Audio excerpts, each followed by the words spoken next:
আল্লাহর এক বান্দা প্রশ্ন করেছেন যে হুজুর, আমি তো ফার্মেসিতে ওষুধ বিক্রি করি, আমার ফার্মেসিতে বাচ্চা নষ্ট করার ঔষধও বিক্রি করা হয়। সেক্ষেত্রে আমি এই বাচ্চা নষ্ট করার যে ঔষধ ক্রয় বিক্রয় করি, সেক্ষেত্রে এটা আমার জন্য কতটুকু বৈধ বা কতটুকু জায়েজ? ভাইটি সুন্দর একটি প্রশ্ন জানার জন্য করেছেন।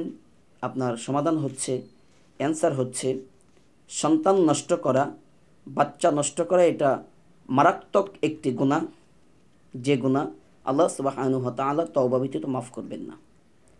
পাশাপাশি আপনি ফার্মেসি দিয়েছেন, আপনি যদি এই বাচ্চার নষ্ট করার ঔষধ যদি বিক্রি নাও করেন, সেক্ষেত্রে আল্লাহ সুবহানাহু ওয়া তাআলা আপনার রিজিকের ফয়সালা অন্য কোনো এক দিক দিয়ে করে দিবেন।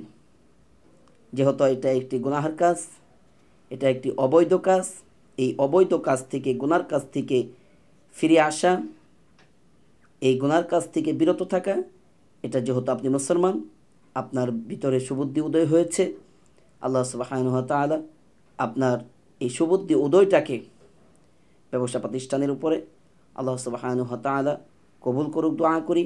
পাশাপাশি বাচ্চা নষ্ট করার যত প্রক্রিয়া আছে, যত ঔষধ আছে, এই সমস্ত সরঞ্জাম ঔষধগুলো আপনি আজকের এই ভিডিও শোনার পর থেকে, আপনার প্রশ্নের অ্যান্সার সঠিকটি পাওয়ার পর থেকে আমি আশাবাদী যে আপনি প্রত্যেকটি সামগ্রী, প্রত্যেকটি সরঞ্জাম, প্রত্যেকটি বাচ্চা নষ্ট করার ঔষধ প্রক্রিয়া আপনি আপনার ফার্মেসি থেকে বের করে দিবেন।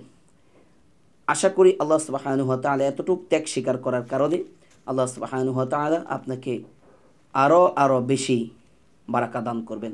আল্লাহ সুবহানাহু ওয়া তাআলা আপনার এই সুবুদ্ধিকে কবুল করুক এবং এই বাচ্চা নষ্ট করার প্রক্রিয়া থেকে ফিরে আসার তৌফিক দান করুন। আমিন।